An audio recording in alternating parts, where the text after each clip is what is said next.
Hello students, analysis करते हैं 3 सितंबर shift 1 के पेपर का। ठीक, तो इस पेपर के एनालिसिस ये है, 11th से 12 क्वेश्चन आए थे और 12th क्लास से 13 क्वेश्चंस आए थे, टोटल 25 क्वेश्चंस।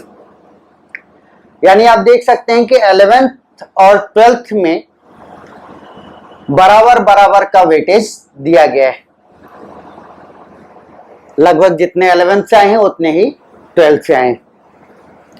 फिर क्वेश्चन के डिफिकल्टी लेवल को देखते हैं, तो पेपर में एकदम इजी क्वेश्चंस 10 थे, मॉडरेट 11 थे और डिफिकल्ट 4 थे। यानी जिस बच्चे ने भी कोचिंग वोचिंग करके तैयारी किया होगा उसके 21 क्वेश्चन कहीं नहीं गए थे। अगर टाइम की कमी के कारण वो अटेम्प्ट करना ही ना छोड़ दिया होता तो 21 क्वेश्चन इसको कहीं नहीं गए थे। अब तीनों सब्जेक्ट्स में कंपैरेटिव बात करें कि अगर कोई बच्चा उसमें, ये कंपैरेटिव स्टडी इसलिए जरूरी होती है कि अगर आप एग्जाम दे रहे हैं तो भाई हमें इजी से स्टार्ट करना चाहिए कि जो इजी क्वेश्चन, भाई देखिए डिफिकल्ट क्वेश्चन के ज्यादा मार्क्स नहीं मिलते हैं, हमें हर एक क्वेश्चन के उतने ही मार्क्स मिलते हैं, राइट। तो अपनी स्ट्रेटजी ये होनी चाहिए कि जो चीजें अपने बस में हैं, जो क्वेश्चंस अपने को आते हैं वो हमें पहले कर लेने चाहिए ताकि अपना आता हुआ चीज का मार्क्स ना लूज होने पाए। जो चीज नहीं आता है वो तो हमारा है ही, वो मार्क्स तो अपने को मिलने नहीं था ना। जो क्वेश्चंस आते हैं उनके मार्क्स हमें नहीं छोड़ के आने, राइट। तो मैथमेटिक्स, अगर क्वेश्चन पेपर का टोटल फिजिक्स केमिस्ट्री मैथ मिला के एक डिफिकल्टी लेवल सेट किया जाए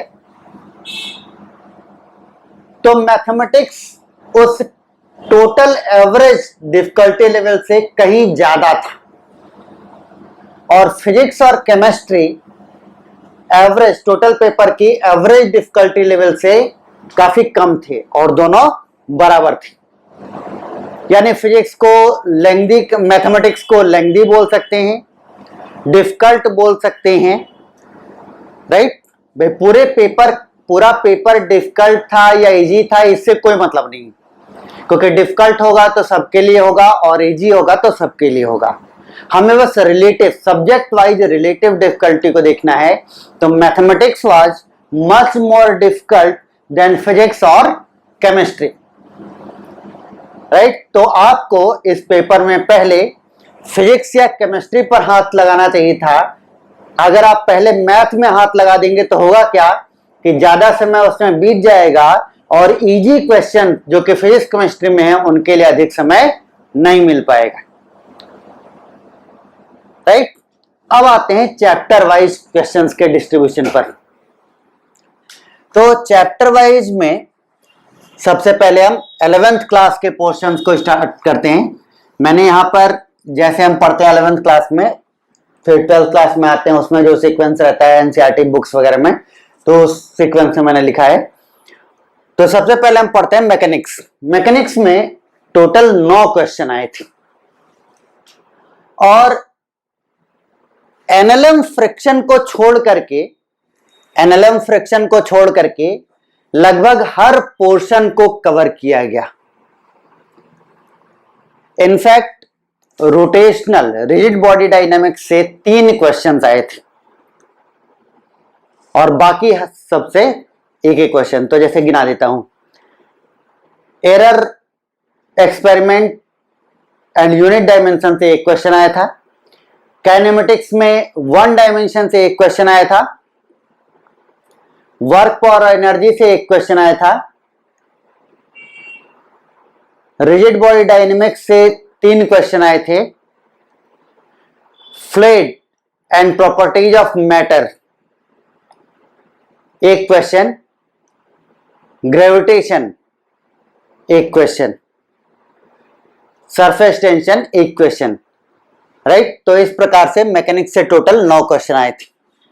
एसएचएम एंड वेव्स से एक क्वेश्चन आया था जो कि स्ट्रिंग वेव्स से था। हीट एंड थर्मोडायनेमिक्स से एक क्वेश्चन था जो कि केटीजी से था। Internal energy U is equal to F/2 nRT से क्वेश्चन आया था। ठीक, देन आते हैं 12th के पोर्शन पर।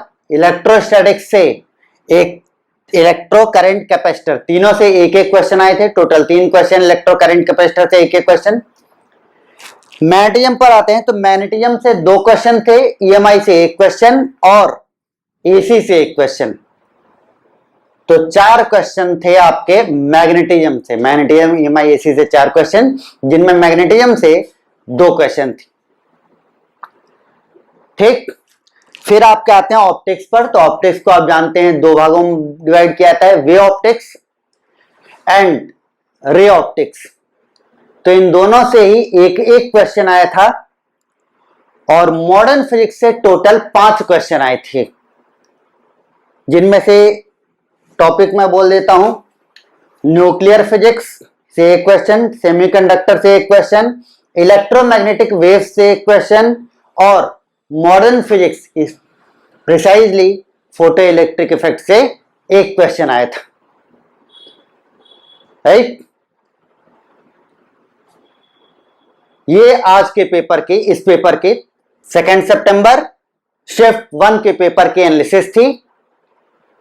और इसके बाद अब मैं इस पूरे पेपर का वीडियो सॉल्यूशन डालूंगा, ठीक, तुरंत। Thank you.